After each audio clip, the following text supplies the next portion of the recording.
മുഖം നോക്കാതെ ശക്തമായ നടപടികൾ ഗവൺമെന്റ് സ്വീകരിച്ചിട്ടുണ്ട്. ഗവൺമെന്റ് സ്വീകരിച്ച ഒരു നടപടിയെക്കുറിച്ചും ആർക്കും ഒരാക്ഷേപവും പറയാൻ സാധിക്കുന്നതല്ല. ശക്തമായ നടപടി സ്വീകരിക്കുന്നുണ്ട്.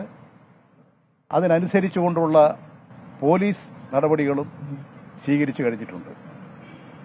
ഇന്ത്യയുടെ ചരിത്രത്തിൽ ആദ്യമായിട്ട് 7 IPS ഉദ്യോഗസ്ഥന്മാർ, അതിൽ 4 വനിതാ IPS ഉദ്യോഗസ്ഥർ, 3 ഉയർന്ന സീനിയർ IPS, 7 അംഗ സമിതിയെ നിയോഗിച്ചുകൊണ്ട് ഫലപ്രദമായ നടപടികളാണ് ഗവൺമെന്റ് സ്വീകരിക്കുന്നത്. നിങ്ങൾ മാധ്യമങ്ങൾ ഈ ഗവൺമെന്റിന്റെ നടപടിയെ പ്രശംസിക്കുകയാണ് വേണ്ടത്. ഈ നടപടി അതിലേക്ക് നിങ്ങൾ നടപടി സ്വീകരിക്കുകയാണ് വേണ്ടത്. ഒരാളോടും പ്രത്യേക മമതയോ പ്രത്യേകമായ സംരക്ഷണമോ ഒന്നും ഗവൺമെന്റ് ചെയ്യുകയില്ല.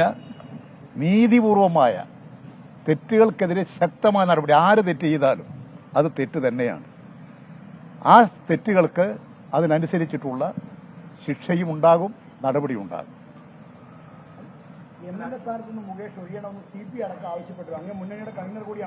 ആവശ്യപ്പെടുന്നതിലൊന്നും ആർക്കും എന്തും ആവശ്യപ്പെടുന്നതിൽ തെറ്റൊന്നുമില്ല. നമ്മുടെ കേരളത്തിൽ ഇതിനു മുൻപ് 2 MLA-മാർ, ആ 2 MLA-മാർക്ക് നേരെ ഇതിനേക്കാളും വലിയ പീഡന കേസുകളാണ് രജിസ്റ്റർ ചെയ്ത് നടപടി സ്വീകരിച്ചിട്ടുള്ളത്. ഇപ്പോൾ 3ാമതാണ് ഒരു MLA-ക്ക് നേരെ വരുന്നത്. 2 MLA-മാരുടെയും അതാത് ബന്ധപ്പെട്ട പാർട്ടികൾ നടപടി സ്വീകരിച്ചാൽ 2 MLA-മാർ രാജിവെച്ചു പോയാൽ തീർച്ചയായും 3ാമത്തെ ആളും രാജിവെക്കേണ്ടി വരും. അപ്പോൾ ആദ്യം ഈ രംഗത്ത് ഇതിനു മുൻപുള്ള 2 MLA-മാരുടെ കാര്യത്തിൽ നടപടി സ്വീകരിക്കുന്നതോടുകൂടി തന്നെ 3ാമത്തെ ആൾക്ക് നിൽക്കാൻ സാധിക്കില്ല. ഇത് ഇപ്പോൾ നമ്മുടെ അന്വേഷണ നടപടികൾ സിനിമാ രംഗത്തുള്ള പ്രശ്നങ്ങളെ സംബന്ധിച്ചിട്ടാണ്. MLA-മാരെ സംബന്ധിച്ചിട്ട് ഇവിടെയുള്ള ഒരു നടപടി ഇങ്ങനെയാണുള്ളത്. കമ്മ്യൂണിസ്റ്റ് പാർട്ടി, മാർക്സിസ്റ്റ്, ഇടതുപക്ഷ ജനാധിപത്യ മുന്നണി ഗവൺമെന്റ് എല്ലാ തെറ്റുകൾക്കും എതിരായിട്ടുള്ള നിലപാട് സ്വീകരിക്കുന്ന ഗവൺമെന്റാണ്. ഇതുവരെ ഞങ്ങൾ വളരെ ശരിയായ നില സ്വീകരിച്ചു വന്നിട്ടുണ്ട്. ഇനിയും ശരിയായ നില സ്വീകരിക്കും. നിങ്ങൾക്കതെല്ലാം കാത്തിരുന്ന് കാണാം. അതിന്റെ പശ്ചാത്തലത്തിലാണ് നടി ഇപ്പോൾ പരാതി കൊടുക്കുകയും ചെയ്തിരിക്കുന്നത്. മറ്റൊരു ചരിത്രപരമായ നടപടി നിങ്ങൾ മാതൃക കാണിക്കില്ലേ? ഈ തരത്തിൽ പറഞ്ഞ് കുറ്റവാളികളെ രക്ഷിക്കാൻ ആര് ശ്രമിക്കരുത്. ഇപ്പോൾ ഈ വാദം ഉന്നയിക്കുന്നത് കോൺഗ്രസ് MLA-മാർ നടത്തിയിട്ടുള്ള തെറ്റുകളെ ന്യായീകരിക്കാനല്ലേ. അതുകൊണ്ട് നമ്മൾ ചെയ്യേണ്ട ഒരു കാര്യം, അത് രണ്ടുമുണ്ട്. ഇത് 3ാമത്തെ പ്രശ്നമാണല്ലോ. 2 രാജിവെക്കലോടുകൂടി 3ാമത്തെ രാജിവെക്കേണ്ടി വരും. ഒന്നത് അതാണ് നിങ്ങൾ ഈ കുറ്റവാളികളെ രക്ഷപ്പെടുത്താൻ ഉപയോഗിക്കുന്ന ഒരു പദമാണത്. കുറ്റവാളികളെ രക്ഷപ്പെടുത്തുകയല്ല വേണ്ടത്. നിങ്ങൾ ഈ കാര്യത്തിൽ എല്ലാ MLA-മാർക്കും ഒരേ നിയമമാണ്, ഒരേ കാര്യമാണ് ബാധകം. അതെല്ലാവരും തന്നെ സ്വീകരിക്കേണ്ടതാണ് എന്നുള്ള നിലപാട് ഉയർത്തു. അതിന് പകരം ഞങ്ങൾ ആരെയും രക്ഷിക്കില്ല. ഒരു കാര്യം നിങ്ങൾക്ക് ഉറപ്പിക്കുക, തെറ്റ് ചെയ്ത ഒരാളെയും ഇടതുപക്ഷ ഗവൺമെന്റ് രക്ഷിക്കില്ല, CPM രക്ഷിക്കില്ല. അങ്ങനെ ഒരു ചരിത്രം തന്നെ കമ്മ്യൂണിസ്റ്റ് പാർട്ടി, മാർക്സിസ്റ്റിനില്ല. ഇവിടെ സവിശേഷമായ ഒരു പ്രശ്നം ഉയർന്നു. ജയരാജൻ ചൂണ്ടിക്കാണിച്ച പോലെ രാജ്യത്താദ്യമായി ഇവിടെ ഒരു ഹേമ കമ്മിറ്റി നിയോഗിച്ച് സിനിമാ രംഗത്തെ പ്രശ്നങ്ങൾ പഠിച്ചു. റിപ്പോർട്ട് വന്നു. 4 വനിതകളെ അടക്കം IPS ഉദ്യോഗസ്ഥരെ നിയമിച്ചു. ഇത്തരം ചരിത്രപരമായ നടപടിയെടുത്ത സർക്കാർ ഇത്തരം ഒരു ധാർമ്മിക പ്രശ്നത്തിൽ ഒരു നിലപാടെടുക്കാത്ത എന്താണ്? ഇത് ധാർമ്മിക പ്രശ്നമല്ല എടുത്തത്. മുകേഷിന്റെ നേരെ ജാമ്യമില്ലാത്ത വകുപ്പ് വെച്ച് കേസ് രജിസ്റ്റർ ചെയ്തില്ലേ? നിങ്ങളിപ്പോ പറയുന്നത് ആ കാര്യങ്ങളല്ല. നിങ്ങളിപ്പോൾ പറയുന്നത് വ്യത്യസ്തമായ കാര്യമാണ്. ഞാനതിനാ പറഞ്ഞത്, സിനിമയുമായി ബന്ധപ്പെട്ട കാര്യങ്ങൾ കർക്കശമായ നിലപാട് സ്വീകരിച്ചു. അത് സംരക്ഷിക്കാനും നല്ല നിലപാടാണ് സ്വീകരിക്കുന്നത്. ഒരു കാര്യം നമ്മളെല്ലാം ശ്രദ്ധിക്കേണ്ടത്, നമ്മുടെ കേരള സംസ്കാരത്തെയും കേരളത്തിന്റെ കലയെയും സിനിമയെയും അപകീർത്തിപ്പെടുത്തി സമൂഹത്തിന്റെ മുമ്പിൽ, ലോകത്തിന്റെ മുമ്പിൽ നമ്മെ ഇടിച്ചു താഴ്ത്തരുത്. അതേ അവസരം തെറ്റ് ചെയ്തവർക്ക് നേരെ കർക്കശമായ നടപടി ഗവൺമെന്റ് സ്വീകരിക്കും. ഈ നിലപാടുകളാണ് ഞാൻ ചോദിക്കുന്നത്. നിങ്ങൾ ഈ പറയുന്നതിന് മുൻപ് നിങ്ങൾ ചെയ്യേണ്ടത്, ഇതിനു മുമ്പ് 2 MLA-മാർ ഇവിടെ കിടക്കല്ലേ? ഇത് 3ാമത്തെ പ്രശ്നമാണ്. അത് വേറെ വിഷയമാണ്. അത് നിയമസാമാജികരെന്നുള്ള നിലയിലുള്ള പ്രശ്നമാണ്.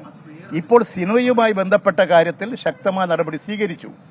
ഇനി MLA എന്നുള്ള നിലയിലാണെങ്കിൽ നിങ്ങൾ ചെയ്യേണ്ട കാര്യം എല്ലാവർക്കും ഒരേപോലെ ബാധകമാണ്.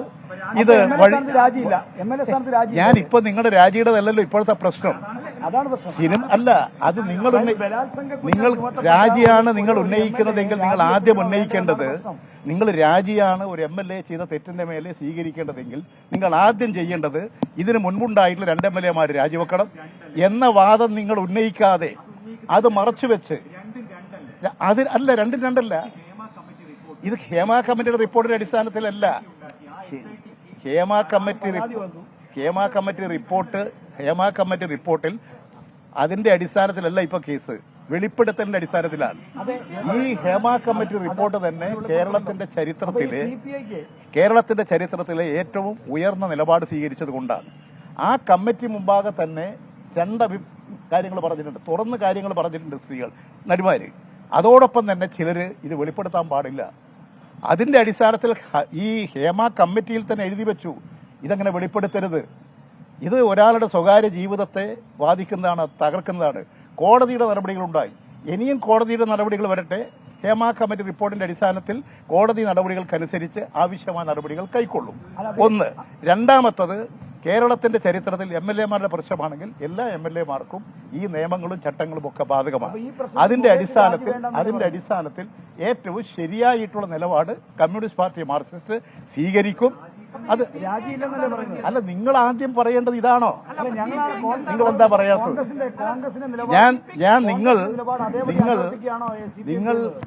നിങ്ങൾ ഇപ്പൊ ചെയ്തുകൊണ്ടിരിക്കുന്ന ഈ കാര്യം ഈ ഇരയെ രക്ഷിക്കാനല്ല, വേട്ടക്കാരനോടൊപ്പമാണ്.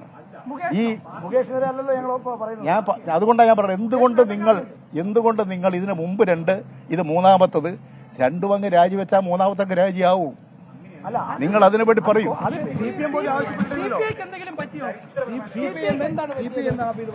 CPI ചോദിക്കണം. അത് അദ്ദേഹത്തോട് ചോദിക്കും. ഞാനൊക്കെ പോലീസിന്റെ പടിയൊന്നും എനിക്കില്ല. അതുകൊണ്ട് നിങ്ങൾക്ക് അദ്ദേഹം എവിടെയാണെന്നുള്ളത് നിങ്ങൾ എന്ത് അടിസ്ഥാനത്തിലാണ് പറയുന്നത്? അല്ല, നിങ്ങൾ എന്ത് അടിസ്ഥാനത്തിലാണ് ഞാൻ ചോദിക്കുന്നത്? നിങ്ങൾ ഇത് എന്ത് അടിസ്ഥാനത്തിലാണ് എന്നോട് ചോദിക്കുന്നത്? നിങ്ങൾ പോയിട്ട് ഒരാളെ കണ്ടിട്ടില്ലെങ്കിൽ അത് എന്നോടാണ് ചോദിക്കുന്നത്. അതാണ് നിങ്ങൾ ഈ അടിസ്ഥാനമില്ലാത്ത കാര്യങ്ങൾ. നിങ്ങൾ മാധ്യമക്കാരെന്നുള്ള നിലയിൽ ചോദിക്കുന്ന ചോദ്യങ്ങൾക്ക് ഒരു പ്രസക്തിയും ഉണ്ടാകണം. പറയും.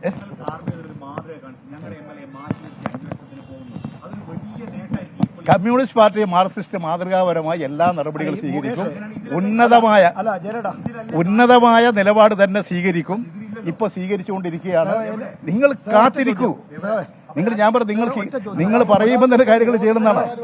എല്ലാ കാര്യങ്ങളും പുറത്തു വരും. ഈ റിപ്പോർട്ടർകാർ ചോദിച്ചാൽ ഞാൻ സാധാരണ മറുപടി പറയാറില്ല. ധാർമ്മികത ഉയർത്തിപ്പിടിച്ചും നീതി ഉയർത്തിപ്പിടിച്ചും സ്ത്രീ സംരക്ഷണം ഉയർത്തിപ്പിടിച്ചും പ്രവർത്തിക്കുന്ന പാർട്ടിയാണ് CPM. കേരള ഗവൺമെന്റ് അതിനനുസരിച്ചുള്ള എല്ലാ നടപടികളും സ്വീകരിക്കും. നിങ്ങളതിൽ ഉത്കണ്ഠപ്പെടേണ്ട. ഞാനൊന്ന് പറയുന്നത്, നിങ്ങളതിൽ ഉത്കണ്ഠപ്പെടേണ്ട.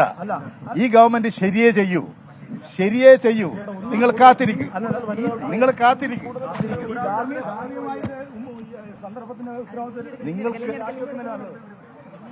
നമ്മളോട് സംസാരിക്കുകയായിരുന്നു. എന്ന് പറഞ്ഞാൽ എം മുകേഷ് MLAക്ക് പൂർണ്ണ പിന്തുണ എന്ന് തന്നെ പറയാം.